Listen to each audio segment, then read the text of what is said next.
Gashumba atuse ne bagamba nogamba Sheilah akola mulimu ki ogwamuwadde emmotoka eyo Range Rover. Kakati kankubuulire gwokola na media house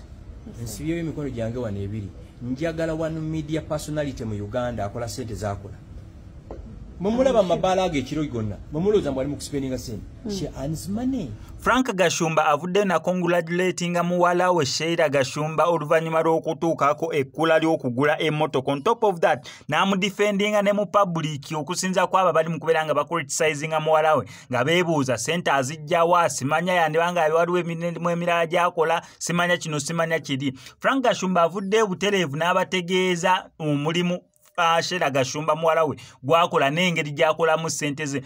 Frank Gashumba ono mwagalako kintu kimu yatugamba nti Muwalawe ali mu defendinga ne walibanga abbye essimu nga kamera zimukutte ne Muwalawe yennyini ng'akiyeewako obujulizi mbudde akituufu yabbye essimu ali muwolereza mu public n'amunenyeza mu nga bali bokka nti ye mu public Muwalawe ajja bbeeranga mutuufu ajja bbeeranga right ajja mu defendinga ajja muwolereza ebyokumunenya ajja munenya nga bali bokka mu kisenge babiri obanga bali mu nyumba babiri n'abantu abeetaagisa ffe tetujja na kumanya nti neya yamunenyeza oba yamwogeddeko kino ekibi oba kino naye mu public mu kamera ajja mu defendinga nga ajja muwolereza ajja muyirangawo omubiri neera kyakoze kyebino naye nga sinabeera nga mbikuterako kankusaba subscribing and kozesa Max Media tojja kubeera nga missing updates na mwali mu kuspendinga sente she earns money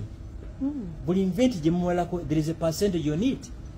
kati egyani viringidde emmotoka mumanyi nti yaserinza out ebbaala eyo that day yenga afuna mweje mubukiranga ennyana yenga ayola ki sente naye yagala bitegeera ndowooza bwe kiri and all over bwe kiri Sheilah okutuula obutuuzi mu restaurant naji influencinga she charges between 5 million to 10 million teacher yakusomesa afuna mmeka ensi ekyuse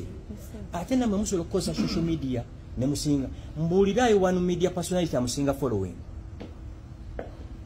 ekirala ye message yesi ya bukyayi mweyamu yakuwalana tewali media company ejja kuleeta birango ku social media blog yonga yakuwalana.